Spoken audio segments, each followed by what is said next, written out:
প্রিয় উপস্থিত ঢাকাবাসী, আপনারা সকলেই জানেন যে বাংলাদেশের সর্বোচ্চ আদালত মহামান্য আপিল বিভাগের পূর্ণাঙ্গ বেঞ্চে 7 জন বিচারপতির উপস্থিতিতে, মাননীয় প্রধান বিচারপতি উপস্থিতিতে আমাদের ঢাকা দক্ষিণ সিটি কর্পোরেশনের যে মামলা সংক্রান্ত বিষয় ছিল সেটির বিরুদ্ধে যে রায় আমরা পেয়েছিলাম, তার বিরুদ্ধে যে আপিল করা হয়েছিল হাইকোর্টে, সেটিকে যে খারিজ করা হয়েছিল, তার পরিপ্রেক্ষিতে যে শুনানিটি হয়, এরপরে সরকারের কোনো পক্ষের কোনো সুযোগ নাই যে এখানে আইনি জটিলতা রয়েছে, কারণ সর্বোচ্চ আদালতের পূর্ণাঙ্গ বেঞ্চে এই যে রিট আবেদনটি ছিল সেটিকে নিষ্পত্তি করে ইলেকশন কমিশন অর্থাৎ নির্বাচন কমিশনকেই সর্বসম্মতভাবে ক্ষমতা দেয়া হয়েছে এই বিষয়ে সিদ্ধান্ত নেওয়ার জন্য। অতএব নির্বাচন কমিশন যে গ্যাজেটটি প্রকাশ করেছিল, ইলেকশন ট্রাইব্যুনালের রায়ের উপর ভিত্তি করে তারা যে গ্যাজেটটি প্রকাশ করে আমাকে ঢাকা দক্ষিণ সিটির মেয়র পদে ঘোষণা করেছিল, সেটি বহাল থাকছে এবং সেটিকে আইন হিসেবে মেনে নিতে হবে। এটাই প্রতিষ্ঠা পেয়েছে সর্বোচ্চ আদালতের এই রায়ের মাধ্যমে। আপনারা দেখেছেন যে বর্তমান অন্তর্বর্তীকালীন সরকার এবং তার কতিপয় উপদেষ্টা তারা পক্ষপাতদুষ্ট হয়ে তারা আমাদের এই নির্বাচনের রায় নিয়ে টালবাহানা করেছে। দীর্ঘদিন যাবৎ তারা আমাকে শপথ না পড়ানোর মধ্য দিয়ে বাংলাদেশের সংবিধানকে লঙ্ঘন করেছে, নির্বাচন কমিশনের ক্ষমতাকে তারা অসম্মান করেছে এবং আপনারা দেখেছেন তারা আইন আদালত মানে না, তারা নির্বাচন কমিশন মানে না, তারা সংবিধান মানে না। তাহলে তারা মানেটা কি? এই বাংলাদেশের মানুষ আমরা যদি আগামীকালকে থেকে তাদেরকে না মানা শুরু করি, সেটার দায় দায়িত্ব কে নিবে?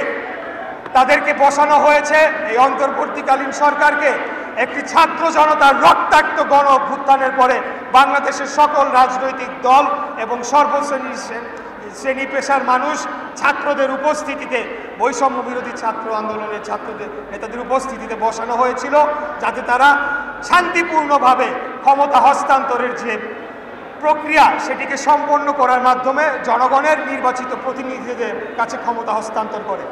কিন্তু আমরা যেটা লক্ষ্য করতে পারলাম যে একটা মেয়র, ঢাকা দক্ষিণ সিটির একজন মেয়র, একটা খুবই সামান্য পদ, যদি আমরা পুরা বাংলাদেশের প্রশাসনকে এবং বাংলাদেশের স্থানীয় সরকারকে আমলে নিতে চাই, সেটিকে হস্তান্তর করতে, সেটিকে আদালতের সর্বোচ্চ রায়ের পরেও এখনও শপথ পড়ানো নিয়ে তারা টালবাহানা করছে। তারা কিভাবে আগামী দিনে তাদের অধীনে একটা জাতীয় নির্বাচন নিরপেক্ষ সুষ্ঠু সম্পন্ন হতে পারে, সেটা নিয়ে ইতিমধ্যেই জনগণের মাঝে প্রশ্ন দেখা দিয়েছে।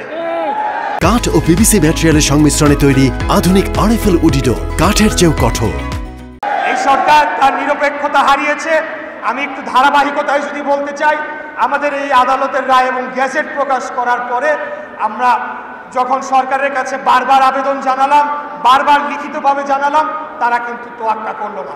এরপরে ঢাকা শহর দক্ষিণের সর্বস্তরের ভোটাররা তারা রাজপথে নেমে আসে। দীর্ঘদিন যাবৎ আপনারা আন্দোলন করছেন, এই আন্দোলনের সৈনিকেরা, সেনাপতিরা সবাই আজকে উপস্থিত আছেন, মোড়লের সবাই আছেন। এরপরে আমরা আমাদের দাবি আদায়ে আমরা এখান থেকে বের হয়ে যমুনা ঘেরাও দিয়ে আমরা সেখানে 2 দিন অবস্থান করে যমুনা ঘেরাও দিয়েছিলাম। তখন আমরা কি দেখতে পেলাম? জাতির সামনে একটি নতুন নাটক মঞ্চস্থ করা হলো, যেখানে এখানে পদত্যাগের নাটকের মাধ্যমে জাতিকে, যেটাকে আমরা এক কথায় বলতে পারি ইমোশনাল ব্ল্যাকমেলের মাধ্যমে একটা নাটক মঞ্চস্থ করা হলো। আমরা এখান থেকে স্পষ্টভাবে বলতে চাই, রাষ্ট্র পরিচালনা কোনো আবেগের বিষয় নয়। এখানে 18 কোটি মানুষের জীবনযাত্রা, জীবিকা নির্বাহ করার বিষয় রয়েছে। অতএব আবেগ দিয়ে এই রাষ্ট্র পরিচালনা যখন মন চায় নিলাম, যখন আমি একটু বেজার হলাম তখন আমি পদত্যাগ করে চলে গেলাম। এই ধরনের কর্মকাণ্ড কিন্তু আসলে জনগণের কল্যাণময় কিছু হবে না, বাংলাদেশের রাষ্ট্রকে কোনো ভালো জায়গার দিকে নিয়ে যাবে না।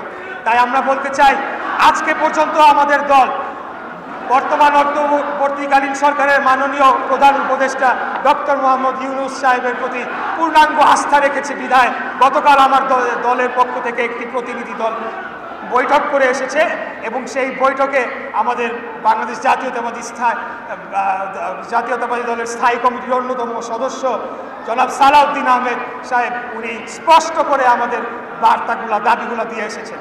ইতিপূর্বে আমরা যখন যমুনা ঘেরাও দিয়ে অবস্থান করেছিলাম তখন কি হলো, এই নাটক মঞ্চস্থ করার পরে আমাদেরকে বলা হলো যে এটার একটা সমাধান হবে এবং আমরা যাতে অন্তত জনদুর্ভোগের কথা চিন্তা করে আমরা রাজপথটা ছেড়ে দিয়েছিলাম, কারোর নির্দেশনায় না, আমরা নিজের সিদ্ধান্তে আমরা তখন জনভোগান্তির কথা চিন্তা করে আমরা রাজপথ ছেড়ে আমরা ভেবেছিলাম এই সরকার এটাকে সুরাহা করবে, কিন্তু না, পরবর্তীতে আমরা দেখতে পেলাম যে তারা কিভাবে এই শপথ নিয়ে টালবাহানা করার মাধ্যমে তাদের যে মুখোশ সেটিকে উন্মোচিত করা হয়েছে এবং বাংলাদেশের বর্তমানে অন্তর্বর্তীকালীন সরকার যে নিরপেক্ষভাবে দায়িত্ব পালন করতে পারবে আগামী জাতীয় নির্বাচনের সময়, সেই জিনিসটা শুধু প্রশ্নবিদ্ধ হয় না, সেটা জনগণের সামনে প্রতিষ্ঠিত হয়েছে যে এই বর্তমান উপদেষ্টা পরিষদ দিয়ে সেটি অর্জন করা কোনোভাবেই সম্ভব নয়। তাই আমাদের দলের পক্ষ থেকেও 3 জন উপদেষ্টার নাম বলে আসা হয়েছে যাদের অবিলম্বে পদত্যাগ চাই, যারা দেশ ও জাতির জন্য হুমকি স্বরূপ এবং বাংলাদেশের গণতন্ত্রের জন্য হুমকি স্বরূপ হয়ে দাঁড়িয়েছিল।